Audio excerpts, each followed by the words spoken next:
Scenes from the Coffee Break French Café, Lesson 6.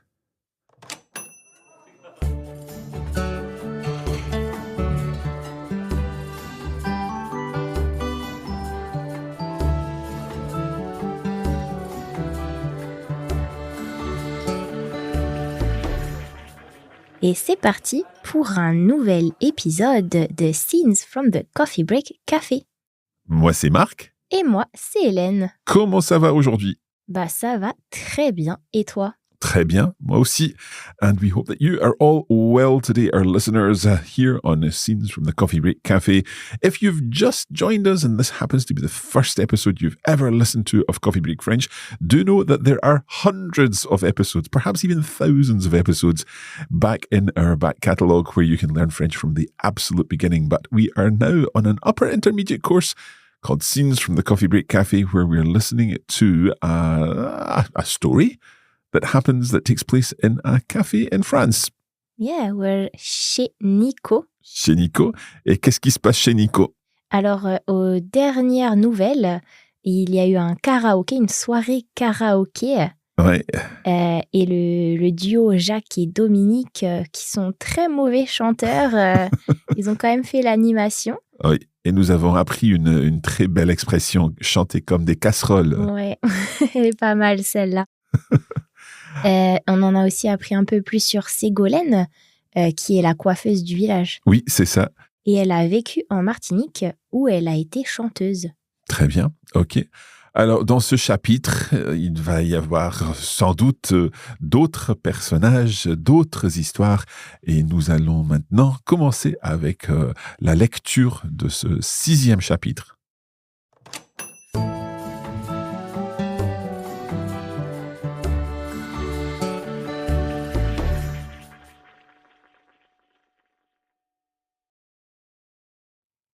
Scenes from the Coffee Break French Café. Chapitre 6. Il a fait chaud aujourd'hui. Des jeunes ont commandé des glaces avant de filer à la plage. Une femme assez âgée, pourtant à l'ombre sur la terrasse, a commencé à se sentir mal, alors que Romain, Jacques, Dominique et Jérôme arrivaient pour jouer aux cartes comme tous les dimanches après-midi. Ils l'ont aidé à se mettre à l'intérieur. Nous lui avons donné un verre d'eau et Romain lui a même proposé de l'amener chez elle. Mais la dame a dit que ce n'était pas la peine et qu'elle allait appeler quelqu'un de sa famille pour venir la chercher. Un quart d'heure plus tard, la fameuse cliente de l'autre jour, qui avait passé son temps à lire, est entrée et s'est précipitée vers la dame qui n'était autre que sa grand-mère. Dès que cette dernière s'est sentie mieux, elles nous ont remerciés et sont parties discrètement. Cette femme restait un mystère quand même. Au café, elle lisait des heures entières, mais jamais de livres. Toujours des feuilles de papier avec des dialogues dessus et des corrections faites à la main, comme pour une pièce de théâtre. Nous avions remarqué cela en la servant. À part ça et le fait qu'elle avait une grand-mère, nous ne savions rien d'elle. Quant à la partie de cartes, tout le monde a compris que Romain et Jérôme venaient de la gagner, quand ils se sont levés et ont commencé à crier de joie et à danser en narguant Jacques et Dominique. C'était l'inverse la dernière fois. Mais en fait, c'est toujours la même chose. Il n'y a que quand je leur mets une tournée qu'ils se calment et qu'ils redeviennent les meilleurs amis du monde.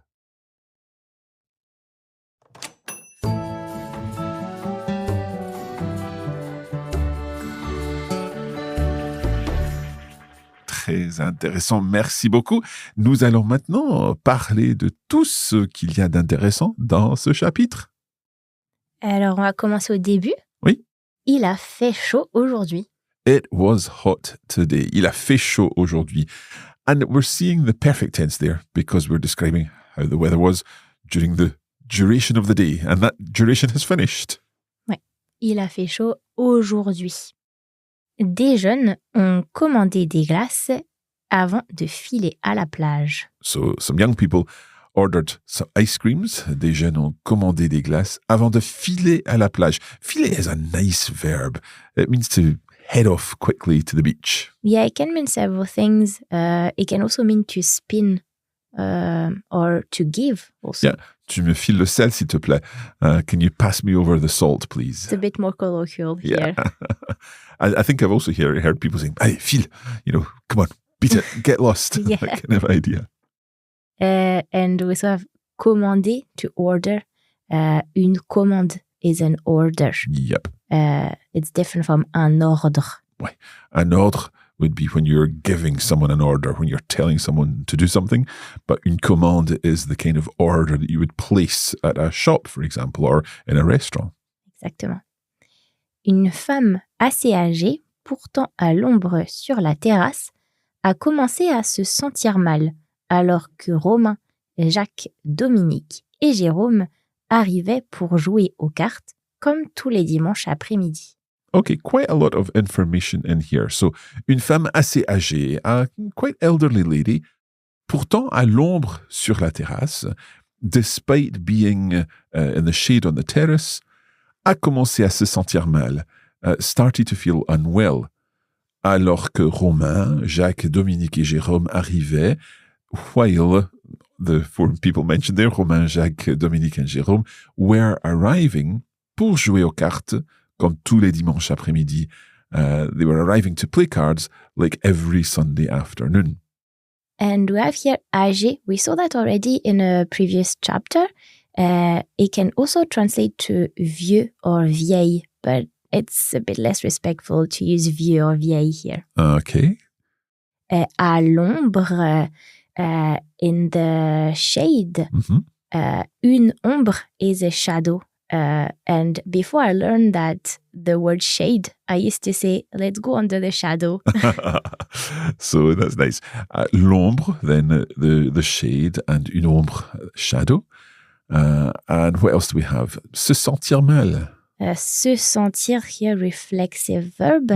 The opposite would be se sentir bien. Ils sont venus pour jouer aux cartes. So we know jouer with de when we've got a musical instrument, but here, jouer à when it's a sport or a game.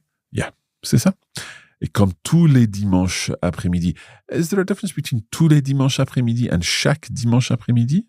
Non, on pourrait aussi utiliser chaque. In that case, it would be dimanche au singulier. Exactement. Et aussi le mot après-midi, il est assez intéressant parce que, en fait, je pense que c'est le seul où on peut choisir s'il est masculin ou féminin ou pluriel. Oui, c'est bien intéressant. Moi, je pense que je dis plutôt une après-midi. Ouais, moi aussi. Ah, c'est intéressant. Et peut-être, selon les régions, il y a peut-être des préférences, mais ouais, c'est assez amusant. L'un ou l'autre, c'est correct. Ouais. Et on peut dire aussi cet après-midi. Ouais, aussi. OK, let's continue. Ils l'ont aidé à se mettre à l'intérieur. So they helped her. Ils l'ont aidé. And we know who's doing what here because the L apostrophe is referring to the femme assez âgée because we see the extra E on the end of aider. It's spelled A-I-D-E, acute E. Ils l'ont aidé à se mettre à l'intérieur. They helped her or they helped to get her inside. Yeah, and here it's a direct object because aider quelqu'un à faire quelque chose. C'est ça. Et se mettre à l'intérieur, se mettre is to put oneself. Yeah. So here, to put herself inside, or to put her inside. Yeah. Nous lui avons donné un verre d'eau et Romain lui a même proposé de l'amener chez elle.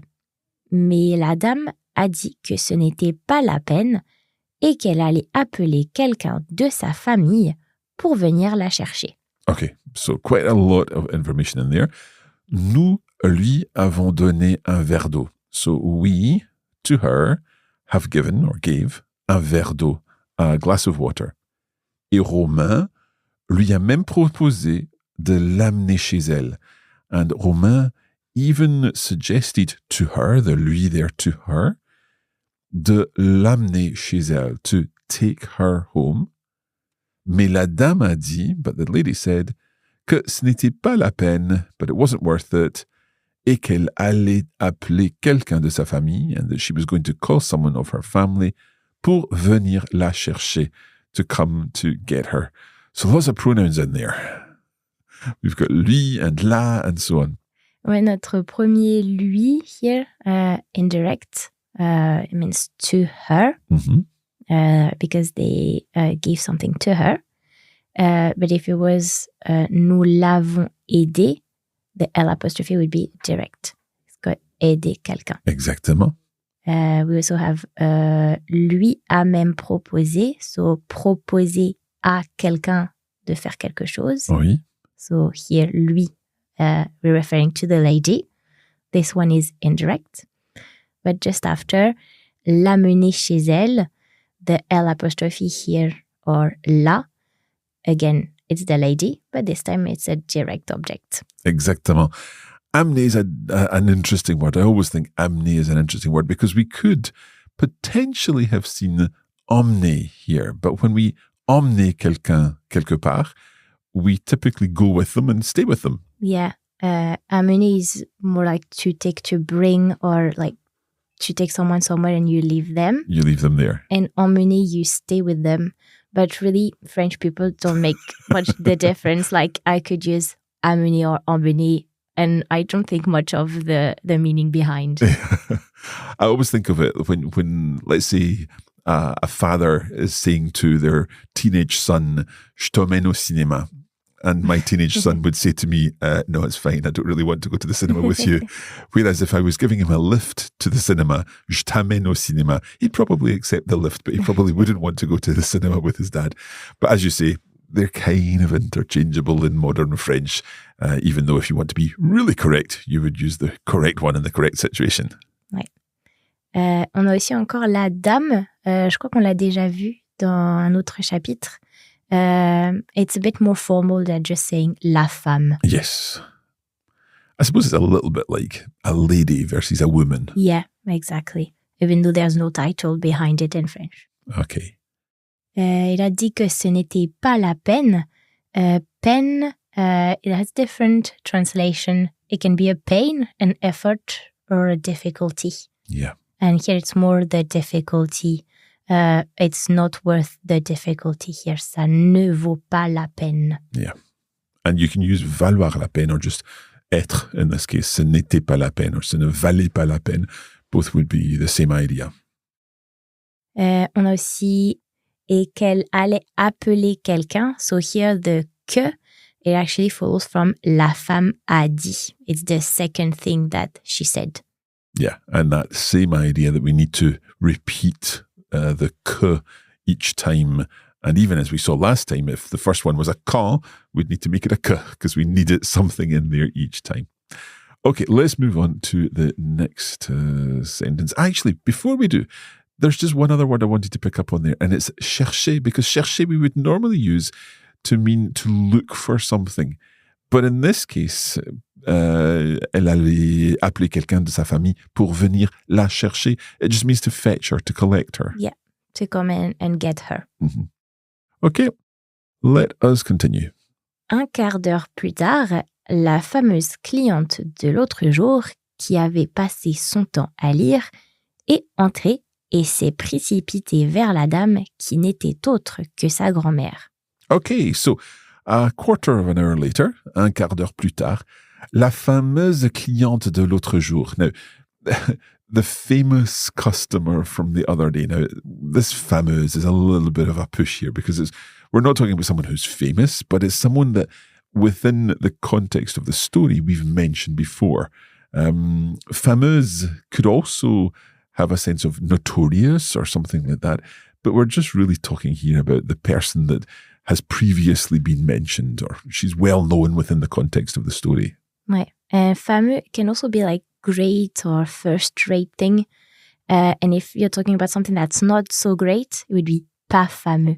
Oh, okay. Can you give us an example in a sentence of that? Le café que j'ai bu ce matin n'était pas fameux. Ah, that's nice. So it was nothing to write home about. Yeah, it wasn't that great. It wasn't that great. Okay, good. I hope you didn't get the coffee here. Okay, so this fameuse cliente de l'autre jour, the famous customer from the other day, qui avait passé son temps à lire, who had spent her time reading, est entrée, she came in, et s'est précipitée, and she hurried vers la dame, towards the lady, qui n'était autre que sa grand-mère, who was none other than her grandmother. Ouais. Et on a aussi deux verbes avec le perfect tense here with être. Elle est entrée et s'est précipitée. So entrée, that's one of our regular that always use the verb être. But s'est précipité, we use the être here because it's a reflexive verb. Tout à fait. Yeah, se précipiter is a nice verb. It's when something hurries. There's also another word, précipice. Yeah, un précipice. Which is the kind of abrupt edge of a cliff. And a precipice in English, we use a precipice, and it's linked to that idea of hurry or abrupt, coming from, I'm sure, a Latin word. And we also have qui n'était autre que. We've got a qui and a que here. Mm-hmm. The qui is a who, and the que, than here. Than. Okay, next sentence.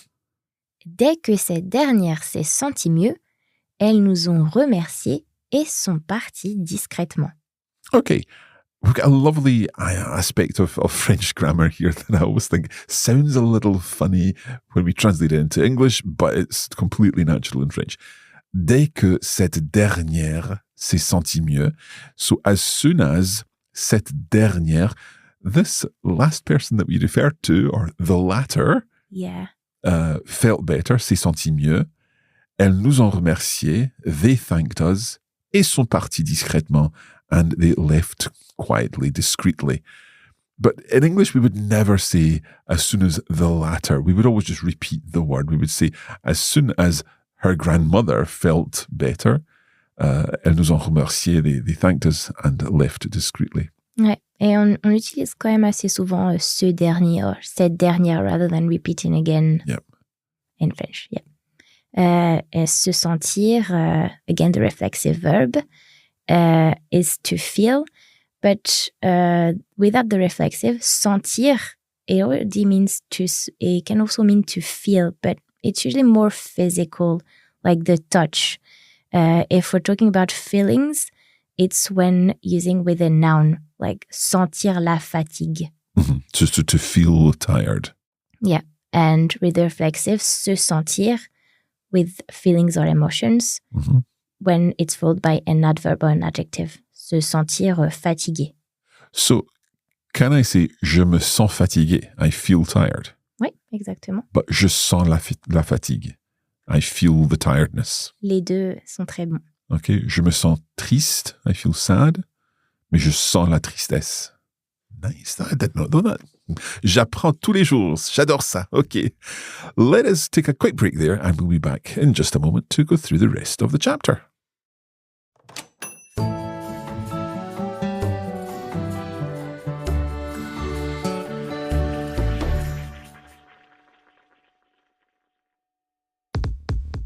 In each episode of the Scenes from the Coffee Break Café podcast, you'll enjoy listening to the story and our discussion of keywords and phrases from each chapter. But what if you could explore the language even further and take your learning to the next level? That's where the Scenes online course comes in. For every chapter, you'll get comprehensive lesson notes, a video version of the reading, exercises, vocabulary, and even spotlight videos that help break down the key expressions and grammar points with additional examples. It's the perfect way to deepen your understanding and get even more from the story. To access this wealth of learning resources, visit coffeebreaklanguages.com/scenes.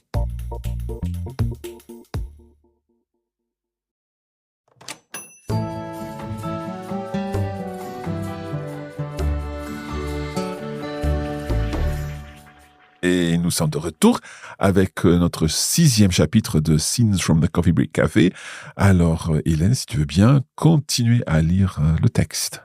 Cette femme restait un mystère quand même. Okay, so this femme, this lady, restait un mystère. She was remaining a mystery, even so, quand même, because although now we know that she is the granddaughter of the elderly lady who took not well on the terrace, we don't know anything else about her. No. And quand même is quite interesting also because it can be used in different ways. It can mean all the same or still, even so, or it can also be used for emphasis. And here, that's what we say. It gives an emphasis on rester. Yeah. I think quand même, as a non-native speaker, is sometimes quite difficult to use correctly. And I think I've heard it when someone is being a little bit indignant, when you say, well, quand même. Yeah, for surprise or disbelief. Like, tu n'as quand même pas oublié mon anniversaire. So that would be like, you better not have forgotten my birthday. Yeah, exactly. Okay, so that's quand même, an interesting and quite versatile, but sometimes a little tricky expression to use. Au café, elle lisait toujours des heures entières, mais jamais de livres. Toujours des feuilles de papier avec des dialogues dessus et des corrections faites à la main, comme pour une pièce de théâtre. Okay, so a little, still mysterious, but a little more information here. So obviously Nico has been looking at what she's been reading in the cafe. Au café, elle lisait des heures entières. She spent hours, entire hours reading, mais jamais de livres, never books. Toujours des feuilles de papier, always some sheets of paper, avec des dialogues dessus, with dialogues on them, et des corrections faites à la main, and corrections done by hand, comme pour une pièce de théâtre, as if for a play, une pièce de théâtre. Ouais, super. Et elle lisait. Here it's imperfect because it's a habitual action. She was doing that all the time, every time she came to the café. Yep. And be careful when you translate from English. There's no for here in French. We don't say lire pour des heures. We just say lire des heures. Mm-hmm, mm-hmm. And we should say also, obviously, when we are dropping in on these scenes in the cafe, we understand that there may have been other scenes that took place in between our chapters. It's not just the following on from each chapter. So clearly this lady has visited the cafe more than just the time that we saw her in the previous chapter. Yeah, that's for sure. And other word interesting here is des feuilles de papier. Une feuille can be here a sheet of paper, but it can also be a leaf. And I suppose we can use a leaf of paper in English in certain contexts too. Une feuille, a leaf or a sheet. Ouais. Et à la main, here it's handwritten, but it can also be something handmade, fait à la main. Ouais, c'est ça. Okay. The other word I thought was quite interesting, avec des dialogues dessus, with some dialogues on them, because in English we kind of have to expand that a little. We can't just say on in that sense. Et nous avions remarqué cela en la servant. So we had noticed that, nous avions remarqué cela en la servant. So the gerund form here, by or as we were serving her, when we served her, we noticed that that's what she was reading. Yeah, and the la here, it refers to her, the woman. Mm-hmm. À part ça, et le fait qu'elle avait une grand-mère, nous ne savions rien d'elle. So apart from that, et le fait qu'elle avait une grand-mère, and the fact that she had a grandmother, nous ne savions rien d'elle. We didn't know anything about her. Ouais. I think Nico's a little bit nosy. I suppose you have to be in that situation. But he definitely wants to know everything about all the customers that come into the bar. Ouais, mais je pense aussi qu'il a l'habitude que tout le monde lui raconte ouais, les c'est histoires. Ça. C'est ça aussi. OK, alors continuez. Quant à la partie de cartes, tout le monde a compris que Romain et Jérôme venaient de la gagner quand ils se sont levés et ont commencé à crier de joie et danser en narguant Jacques et Dominique. There are a lot of long sentences in this chapter. So, quant à la partie de cartes. Now, there we're seeing quand, Q-U-A-N-T. And that's as far as something is concerned. So, quant à la partie de cartes, as far as the card game was concerned, tout le monde a compris, everyone understood, que Romain et Jérôme venaient de gagner, that they had just won it, actually, venaient de la gagner, la being the partie de cartes. Quand ils se sont levés, when they got up, and that's quand, Q-U-A-N-D, but it still sounds like quand ils se sont levés, when they got up, et ont commencé à crier de joie, and they started shouting with joy, et à danser, and dancing, en narguant Jacques et Dominique, goading, teasing Jacques and Dominique. Ouais. La partie de cartes, donc une partie, we can use that for a game or a match, and it works for sports as well as card games. Yeah. And then we have tout le monde a compris, donc from the comprendre, to understand or to realize. Mm-hmm. Il venait de la gagner, so you said that the la here, it refers to the game of cards. Yeah. So we got for venir de, followed by an infinitive. Mm-hmm. And with ils se sont levés here, with our verb être, we need an extra S at the end of lever. Mm-hmm. Et ils ont commencé à crier. So, commencer à faire quelque chose. We saw that in the last episode. Mm-hmm. And we also have à danser, and that refers again to the commencer à. So the first thing here was commencer à crier, and then à danser. So we're just seeing that repeated nicely there. Okay, and then this en narguant, so that's the gerund form again, en plus the present participle, the ant ending. And I earlier said narguer as to goad, but probably to mock, to Yeah, taunt. exactly. We could also use the verb moquer. Moquer. Mm-hmm. En se moquant here with the gerund form. Yep. Okay. Can you give us another example with narguer? Je nargue souvent ma sœur quand j'ai plus de dessert. So you kind of tease your sister when you get more dessert than she does. Or perhaps le chat s'amuse à narguer le chien. Ouais. The cat has fun taunting the dog or something like that. Okay, so let's finish it off. C'était l'inverse la dernière fois. Mais en fait, c'est toujours la même chose. Il n'y a que quand je leur mets une tournée qu'ils se calment et qu'ils redeviennent les meilleurs amis du monde. So here he definitely does know his customers. C'était l'inverse la dernière fois. It was the opposite the last time. So it was opposite last time round. Mais en fait, c'est toujours la même chose. But in fact, it's always the same thing. Il n'y a que quand je leur mets une tournée.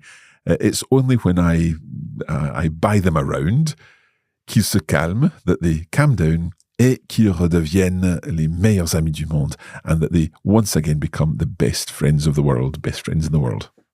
Ouais. On a donc il n'y a que with the ne que around. Il y a, there is, and here there's only. Il n'y a que. Je leur mets une tournée. Une tournée, here that's a round of drinks. Mm-hmm. In that context. And the leur here is indirect object pronoun to them. So we're talking about Romain, Jérôme, Jacques et Dominique. C'est ça. Okay, so that is the completion of our text. C'est tout pour ce chapitre 6. Nous allons maintenant réécouter le texte. Et cette fois-ci, je pense que vous allez tout comprendre. Scenes from the Coffee Break French Café. Chapitre 6. Il a fait chaud aujourd'hui. Des jeunes ont commandé des glaces avant de filer à la plage. Une femme assez âgée, pourtant à l'ombre sur la terrasse, a commencé à se sentir mal, alors que Romain, Jacques, Dominique et Jérôme arrivaient pour jouer aux cartes comme tous les dimanches après-midi. Ils l'ont aidé à se mettre à l'intérieur. Nous lui avons donné un verre d'eau et Romain lui a même proposé de l'amener chez elle. Mais la dame a dit que ce n'était pas la peine et qu'elle allait appeler quelqu'un de sa famille pour venir la chercher. Un quart d'heure plus tard, la fameuse cliente de l'autre jour, qui avait passé son temps à lire, est entrée et s'est précipitée vers la dame qui n'était autre que sa grand-mère. Dès que cette dernière s'est sentie mieux, elles nous ont remerciés et sont parties discrètement. Cette femme restait un mystère quand même.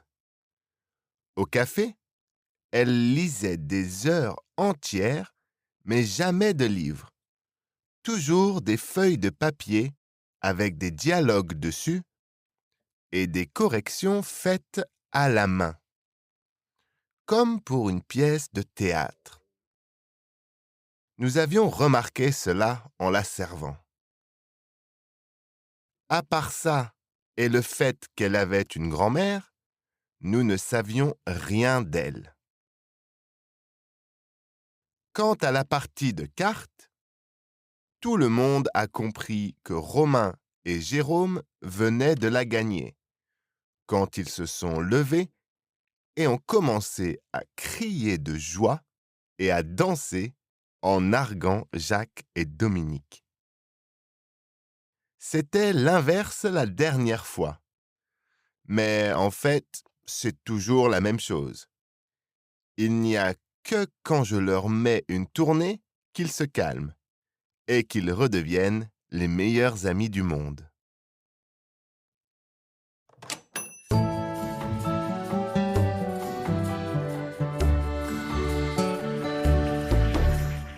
Alors, ça y est, c'est tout pour cet épisode.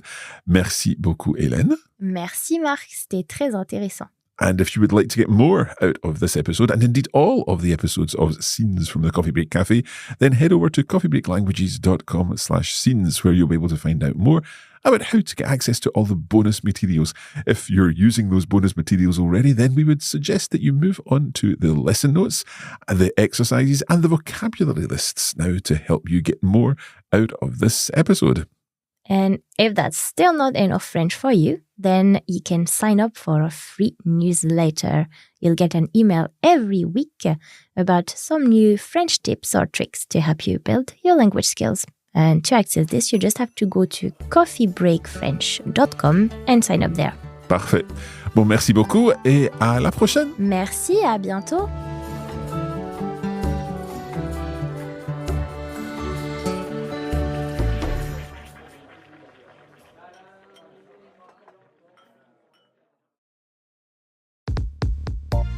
You have been listening to a Coffee Break Languages production for the Radiolingua Network. Copyright 2025 Radiolingua Limited. Recording copyright 2025 Radiolingua Limited. All rights reserved.